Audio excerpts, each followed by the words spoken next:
Good day, ma'am. Good day, classmates. Today, we're gonna discuss about Lesson 13, Jigsaw. I am Jane Sanchez, together with Regine Hinampas.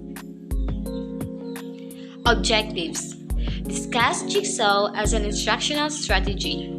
Explain how Jigsaw is used in elementary social studies instructions. Develop a lesson plan that uses Jigsaw in elementary social studies. Jigsaw is a cooperative learning strategy developed by Elliot Aronson and his colleagues in 1971.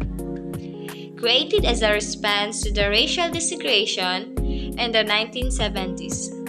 It was first implemented by educators and psychologists in schools in Austin, Texas to reduce tension among the white, Hispanic, and African American students.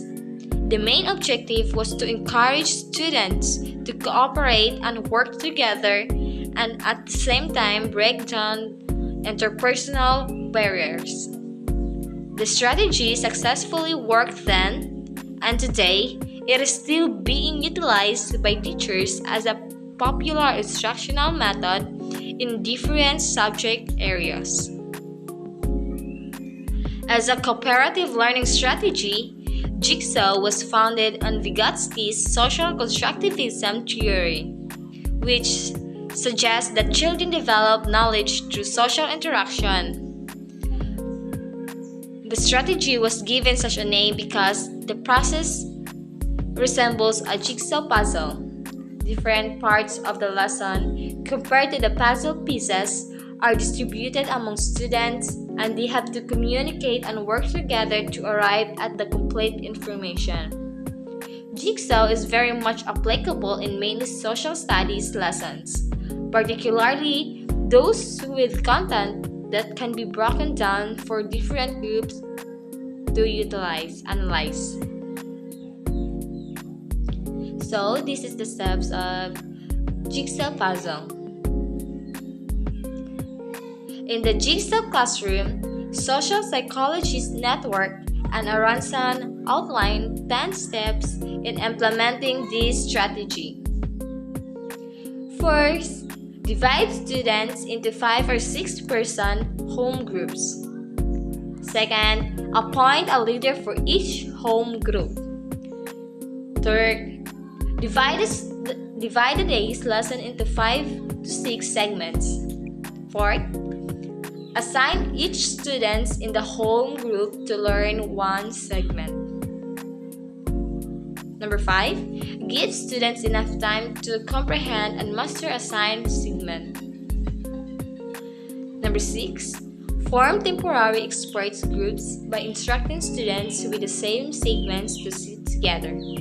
Give them enough time to discuss the main points, clarify questions, and rehearse the presentation they will make to their home group. Number 7, after the given time, bring students back to their home groups. Number 8, ask each member to present his or her segment to the group. Number 9, the teacher should roam around the classroom and observe the process. Make appropriate interventions for groups experiencing difficulties. The last one, at the end of the lesson, give a quiz to assist students to learning.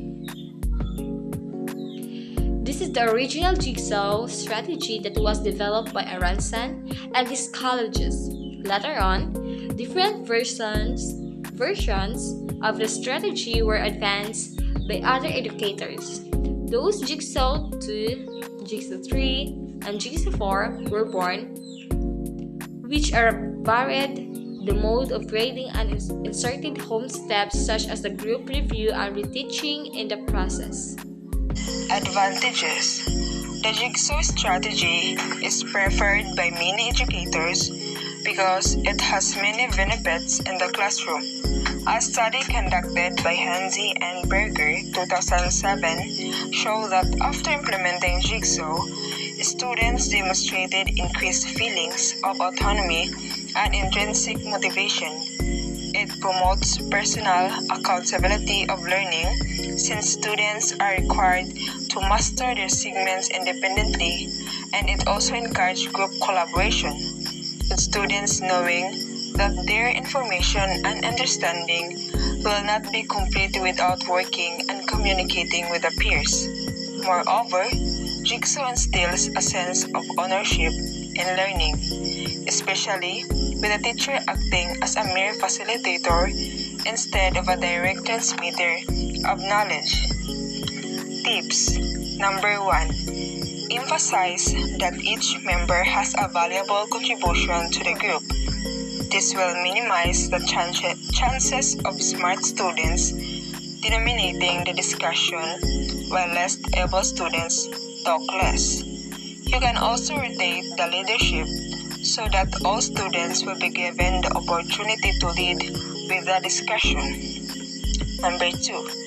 Ensure that the given materials are of equal length and difficulty so that they can be mastered by all students within the given time limit.